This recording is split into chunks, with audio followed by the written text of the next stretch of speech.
யார் யாரோ பேசுவதை எவ்வளவு கேட்டாலும் உன் வார்த்தையின் வலிமை எதிலும் இல்லையே.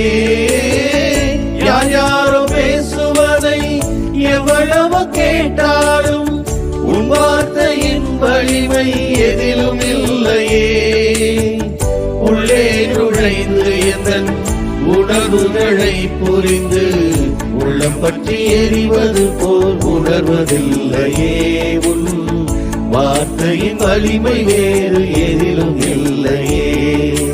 இயேசுவே என் நாயனே, இயேசுவே என் நேசரே, இயேசுவே என் நாயனே, இயேசுவே என் நேசரே.